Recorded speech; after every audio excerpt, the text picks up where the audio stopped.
வணக்கம். உலக புகழ் பெற்ற பொதுமறை நூல்.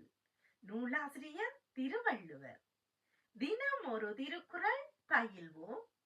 பால் பொருட்பால், இயல் அரசியல், அதிகாரம் 40 கல்வி, குறள் எண் 395.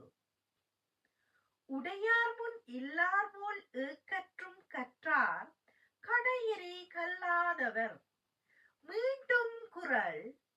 உடையார் முன் இல்லார் போல் ஏக்கற்றும் கற்றார் கடையரே கல்லாதவர். இதன் விளக்கம்: பணக்காரர்களின் முன் வறியவர்கள் நிற்பது போல் கற்றவர் முன் தாழ்ந்து நின்று கல்வி கற்றவரே உயர்ந்தவர் ஆவர். கல்லாதவர் தாழ்ந்தவர் ஆவர். நன்றி.